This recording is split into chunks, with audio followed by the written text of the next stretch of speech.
when I say clean the gut, I mean that you're using herbs and the diet to clean the gut. And it specifically also means that I'm trying to remove the mucus plaque in the small intestines, etc.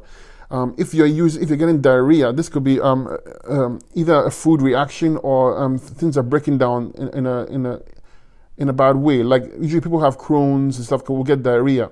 It means interstitial lymphatic congestion or stagnation, and the body is reacting this way. But it could also be like food poisoning. It could be several other things. But if you're just having diarrhea on a consistent basis, it's inflammation of the gut.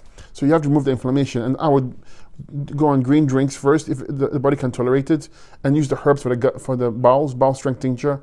Make sure you have good bowel movements. Work on the kidneys. Work on the lymphatic system. Work on the adrenals because that controls peristalsis. Work on the parathyroid, endocrine glands, and give it time out. And then move to subacid fruits, and then move on to the grapes and the melons as soon as you can, safely. Because the citrus fruits, the grapes and the melons are aggressive cleaners. And if you take them and you have bowel issues, it's not going to harm you. It's just that it's going to stir acids up quicker. And if your channels of elimination are not open up properly, you can have more detox symptoms. And this can be it's uncomfortable.